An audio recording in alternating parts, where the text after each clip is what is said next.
ओम नमः शिवाय। आप सभी मित्रों का मैं मुकेश कुमार मिश्र हार्दिक अभिनंदन करता हूं और आज आप लोगों के समक्ष ज्योतिष और आयुर्वेद चैनल पे एक विशेष शीर्षक को लेकर के आया हूं कि अपने बच्चे को तेजस्वी कैसे बनाएं और तेजस्वी बनने में किन ग्रहों के दुष्प्रभाव के कारण आपका बच्चा तेजस्वी नहीं बन पा रहा है और उसके क्या संकेत होते हैं और उसका निराकरण कैसे करें, इसकी चर्चा करते हैं। तो सर्वप्रथम हम लोग यह चर्चा करते हैं कि किन ग्रहों के कारण आपका बच्चा तेजस्वी बनता है। जन्म कुंडली में अगर गुरु अच्छा होगा और पंचम घर का स्वामी पति अच्छा होगा और पंचम घर पर किसी पाप प्रभाव नहीं होगा तो आपका बच्चा पढ़ाई के सेक्टरों में काफी तरक्की करेगा। और साथ ही साथ अगर जन्म कुंडली में पंचमेश पर पाप प्रभाव होगा तो आपके बच्चों में बहुत प्रकार की परेशानियां, कठिनाइयां देखने को मिलेंगी। तो सर्वप्रथम उसमें से पहले ग्रह की मैं चर्चा करता हूं, सूर्य ग्रह से।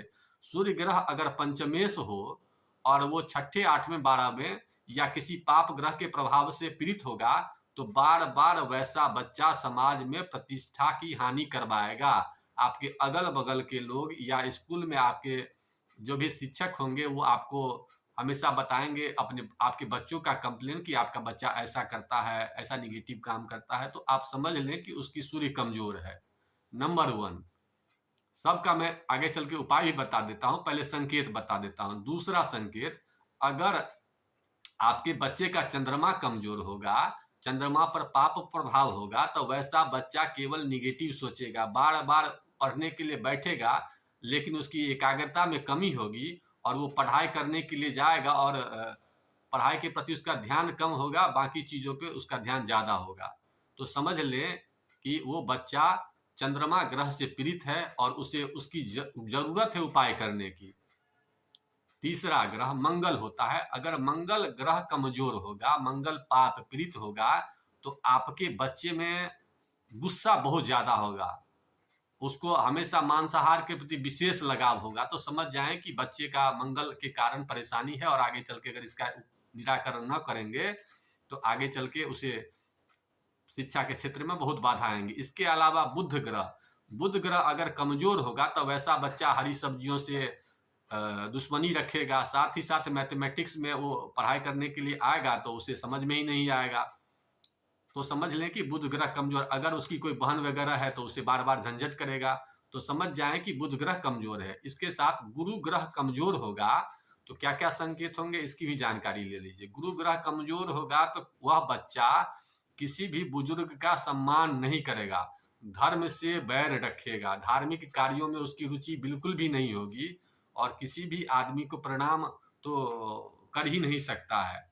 तो ऐसे अगर कंडीशन आपके बच्चों में हो रही है तो समझ जाएं कि गुरु ग्रह उसका कमजोर है। इसके अलावा शुक्र ग्रह अगर कमजोर होगा तो उस बच्चे में अनुशासन नाम की कोई चीज नहीं है। बच्चा किसी भी सामान को अब अच्छी जगह पर नहीं रखेगा, उसका जो भी जगह होगा, जैसे जूता जूता के जगह पर, कपड़ा कपड़ा के जगह पर रखेगा नहीं, वो फेंक के रखेगा।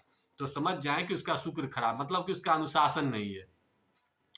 शनि ग्रह अगर कमजोर होगा तो वैसा बच्चा 4 दिन तक स्नान ही नहीं करेगा, नकारात्मक विचार में रहेगा, गंदा रहने का मन करेगा, केवल निगेटिव ही सोचेगा। तो समझ जाए कि शनि खराब है। तो आगे चल के उसको आयरन के सेक्टरों में भी बाधा आएगी, बार बार उसके ओठ पैर फटे दिखेंगे, तो समझ जाए कि शनि कमजोर है। इसके अलावा राहु केतु अगर कमजोर होगा तो बार बार वैसा बच्चा इलेक्ट्रॉनिक सामानों में विशेष छेड़छाड़ करता नजर आएगा। तो समझ जाएं, साथ ही साथ मोबाइल, टीवी, कंप्यूटर से विशेष प्रेम रखेगा। तो समझ जाएं कि उसके अंदर में राहु केतु के प्रभाव गलत तरीके से पनप रहे हैं, आगे चल के ऐसा बच्चा उपद्रवी हो सकता है।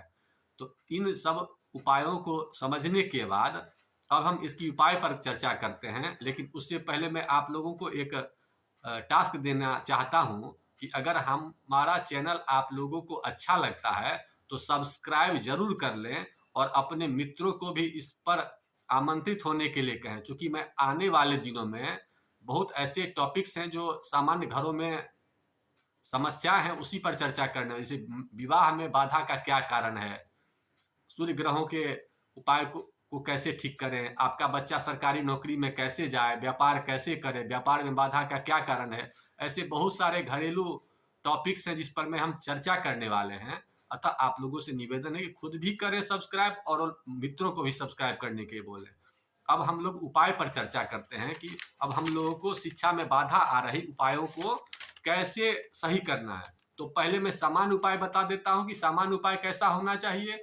उसके बाद मैं हर एक ग्रहों का उपाय बता दूंगा कि आप अपने बच्चों को किन ग्रहों के लिए कौन सा उपाय करें। तो सबसे पहला यह ध्यान रखना है कि आपके बच्चे का पढ़ाई का टेबल एक निश्चित हो, पढ़ाई का स्थान एक निश्चित हो। नंबर 1, जहां भी बच्चा पढ़ाई करने के लिए बैठता है वहां पर प्रकाश की पर्याप्त व्यवस्था हो, बच्चे का भोजन संतुलित हो, उसके ग्रहों के हिसाब से हो।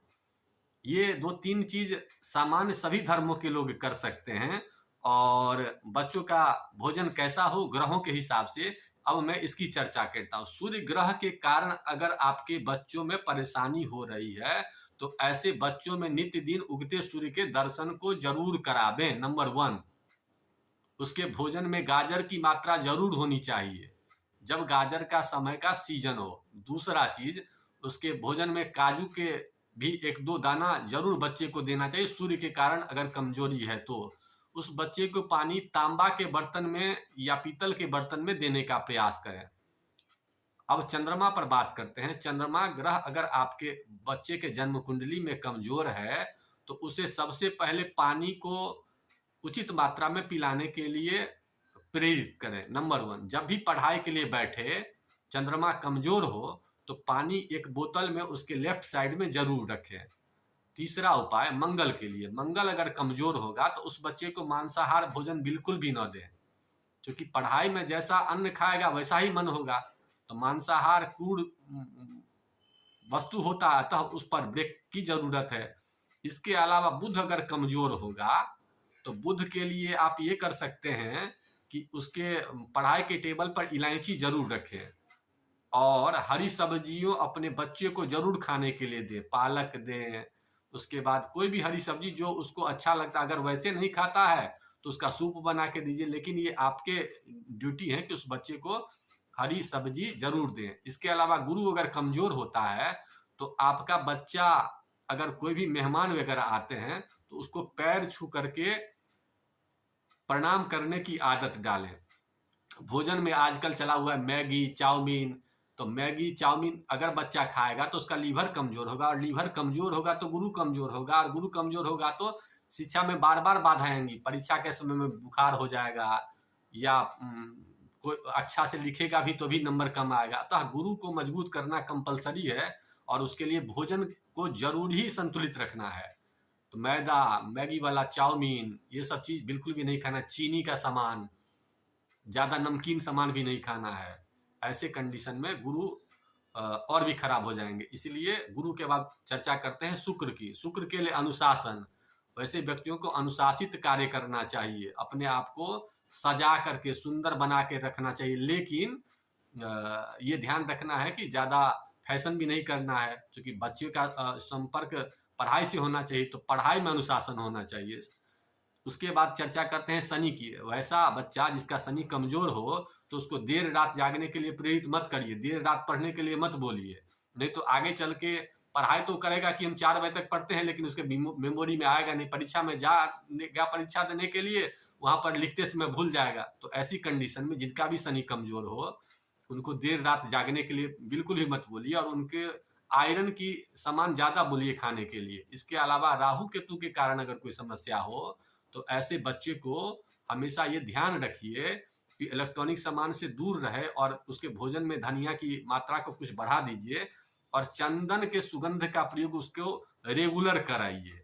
और इन सब उपायों के अलावा अगर हिंदू धर्म से बिलोंग्स करता है तो उसको कुछ देर गायत्री मंत्र का जाप करवा सकते हैं। भगवान जो भी उसके पंचम ग्रह का स्वामी है उसके इष्ट देव की आराधना करके और कोई एक तस्वीर उसके साइड में रखें, और हमेशा ये ध्यान रखें कि आपका बच्चा जब भी पढ़े तो उत्तर साइड की ओर मुख करके पढ़े, या उत्तर की ओर कोई व्यवस्था ना हो तो ऐसी कंडीशन में पूरब की ओर मुख करके पढ़ सकता है। इन उपायों को कर करके आप अपने बच्चे को तेजस्वी बना सकते हैं, और साथ ही साथ आपका बच्चा आगे चल के किन सेक्टरों में काम करना चाहता है उसकी भी चर्चा हम आगे आने वाले पोस्ट में करने वाले हैं। कि बच्चे को इंजीनियर बनावे, डॉक्टर बनावे या चार्टर्ड अकाउंटेंट बनावे, किन सेक्टर में ले जाए जाना है। अब चूंकि ये पोस्ट ये चैनल का जो शीर्षक है, तो शीर्षक में तो हमने चर्चा की थी, लेकिन चूंकि पोस्ट लंबा हो गया तो मैं इस पोस्ट को यहीं पर विराम देता हूं। और आगे आने वाले दिनों में आप अपने बच्चे को किन सेक्टरों में डेवलप करें, या अगर आप नौकरी में खुद हैं तो किन सेक्टरों में आप तरक्की कर सकते हैं, इसकी चर्चा करेंगे। इन्हीं शब्दों के साथ आज के शीर्षक को हम यही विराम देते हैं। और आप लोग इस चैनल को सब्सक्राइब जरूर करें, और जो लोग भी सब्सक्राइब कर लेंगे, भगवान से मैं उनके लिए प्रार्थना जरूर करूंगा और आप लोगों का भविष्य उज्जवल हो, इसकी मैं कल्पना करता हूं। और कुछ ही दिनों में अगर हमारे चैनल से आप जुड़े हुए हैं और हमारे द्वारा कहे गए उपायों को कर रहे हैं, तो आप अपने बच्चों में भी डेवलपमेंट देखेंगे। और जहां कोई भी समस्या आपको दिखे तो मेरे फोन पर भी, मेरे व्हाट्सएप पर भी, या मेरे चैनल के कमेंट बॉक्स में भी उसकी समस्याएं लिखें। जहां तक संभव होगा मैं उसकी निःशुल्क सेवा करने के लिए तैयार रहूंगा। इन्हीं शब्दों के साथ आज के शीर्षक को विराम करते हैं। आप लोगों का बहुत बहुत धन्यवाद वीडियो देखने के लिए।